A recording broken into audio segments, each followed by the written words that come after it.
आज आउटसोर्स कर्मचारी संघ के द्वारा राम जनार्दन मंदिर में एक आवश्यक बैठक का आयोजन किया गया, जिसमें मध्य प्रदेश में डॉक्टर मोहन यादव जी की सरकार के द्वारा कैबिनेट में लिए गए निर्णय के विषय में चर्चा की गई।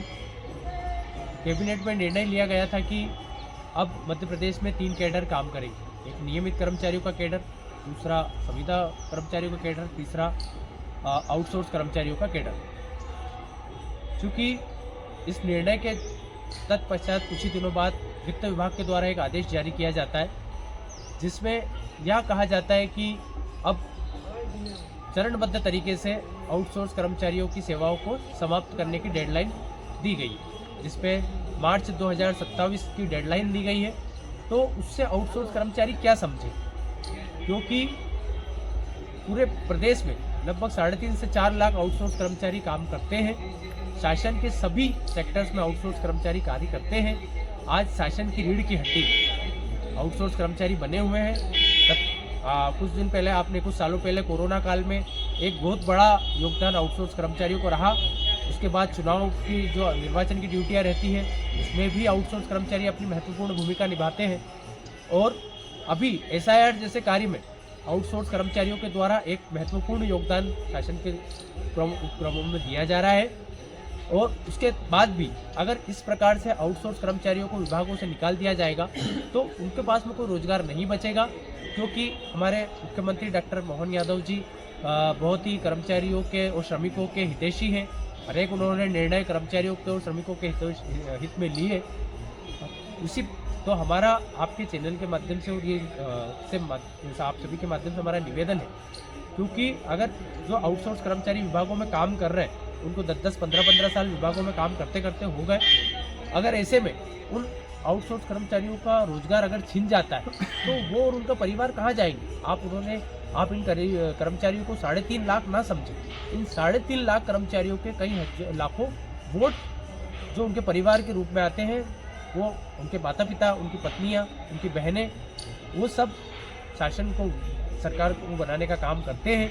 तो हमारा आपके चैनल के माध्यम से निवेदन है कि आप आउटसोर्स कर्मचारियों को जो आपने संकल्प पत्र में वादा किया था, केंद्र के समान न्यूनतम वेतन देना एवं संविदा का लाभ देने का वादा किया गया था, वो पूरा करें, ताकि आने वाले समय में फिर से 2028 में फिर से हम प्रचंड बहुमत के साथ आउटसोर्स कर्मचारी आपकी सरकार को बनाएं। धन्यवाद। आउटसोर्स कर्मचारी संघ के द्वारा राम जनार्दन मंदिर में एक मीटिंग का आयोजन किया गया, जिसमें काफ़ी कुछ दिनों पूर्व जैसे कि आप सभी को विदित है कि वित्त विभाग के द्वारा एक कैबिनेट की मीटिंग के बाद में आदेश जारी किया गया, जिसमें चरणबद्ध तरीके से आउटसोर्स कर्मचारियों की सेवाएं समाप्त करने की बात की गई है। 2027 तक डेडलाइन दी गई है। तो आज हम सभी ने यहाँ पर एकत्रित हुए हैं और हम आज का मीटिंग में निर्णय लिया गया कि प्रदेश के संवेदनशील मुख्यमंत्री डॉक्टर मोहन यादव जी श्रमिक हितैषी हैं, वो अधिकतर कर्मचारियों और श्रमिकों के हित में काम कर रहे हैं। तब हम उनसे उज्जैन में जब भी माननीय मुख्यमंत्री जी का आगमन होता है, तब हम उनसे निवेदन करेंगे कि माननीय मुख्यमंत्री जी आउटसोर्स कर्मचारी जो विभागों में 10-10, 15-15 साल से काम कर रहे हैं, उन्हें एक लंबा समय हो गया है, अब वो परीक्षा के लायक नहीं बचे।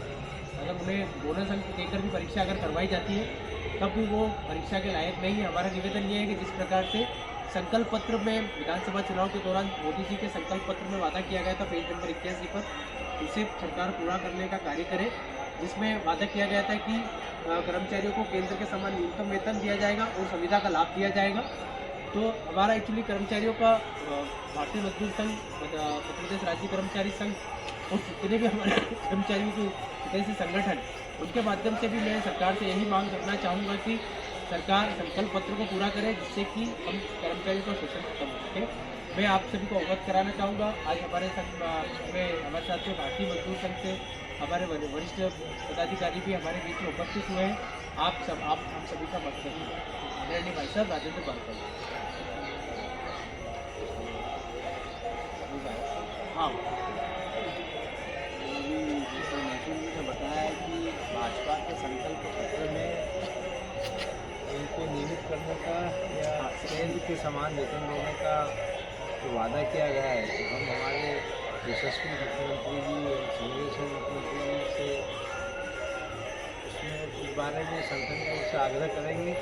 निश्चित रूप से उनकी भावना भी है कि नीचे तक व्यक्ति को लाभ मिले, अंतिम व्यक्ति तक लाभ मिले। उस दिशा में हमारे ज्ञापन से प्रदेश में सब जगह से, पूरे प्रदेश में इस तरह से अगर होगा तो निश्चित रूप से उनके वादे की संकल्पना पूरी होगी और हमें इसका लाभ मिलेगा। हम सभी चाहते हैं कि सभी साथी एकजुट होकर उस दिशा में प्रवृत्त हों, यही मेरी कामना है। धन्यवाद। भारत माता की जय, भारत माता की जय। देश के हित में करेंगे काम, काम मिलेंगे पूरे दाम। देश के हित में करेंगे काम, काम मिलेंगे पूरे दाम। देश के हित में करेंगे काम, काम मिलेंगे पूरे दाम। भारत माता की जय, भारत माता की जय। अपना काम करते हैं, जो भी हमारा काम है, जो भी हमें दायित्व मिला हुआ, इसके साथ साथ एक नया विभाग खुला है और वो केवल भारत में मध्य प्रदेश ही ऐसा राज्य है जहाँ पर विभाग है जिसका नाम है आनंद विभाग। आप लोगों ने नाम सुना है? आनंद विभाग का नाम किसने नहीं सुना? सुना है ना? तो ये आनंद विभाग की जरूरत क्यों पड़ी और कहाँ से हुआ, मैं 2 मिनट में ये बात रखूँगा, उसके बाद फिर आप लोगों को भोजन के लिए छोड़ूंगा। पिछला सिमस कब हुआ था?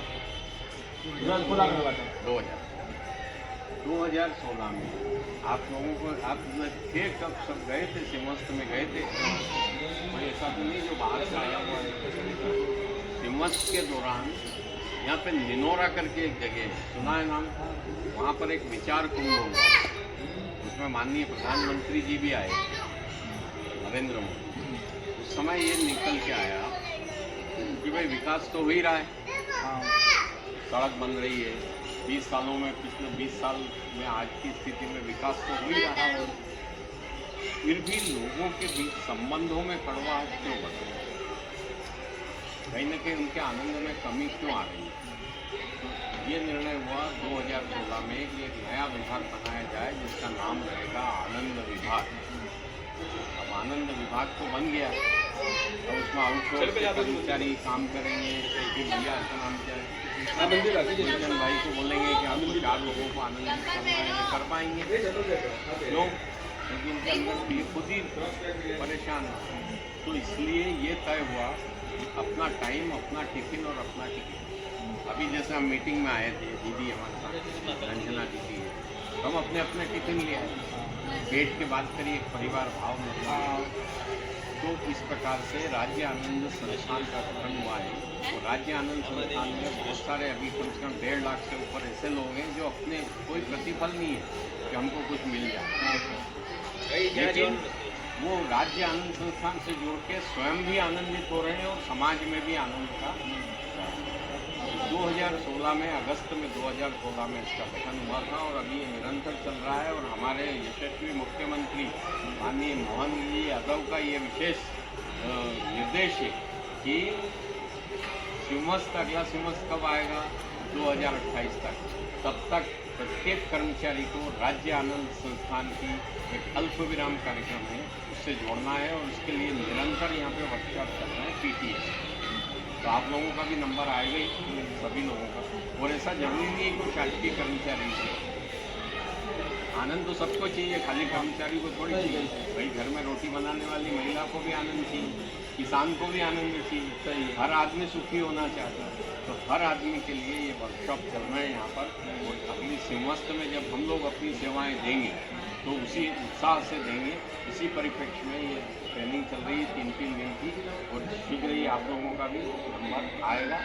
और यहाँ पर राज्य आनंद संस्थान के जोशी जी हैं, वो भैया दे देंगे आपको नंबर, या फिर जितेंद्र भैया हैं अपने, बहुत सक्रिय कार्यकर्ता हैं, जितेंद्र भैया से भी आप संपर्क करें। जब भी ट्रेनिंग होगी आप लोगों को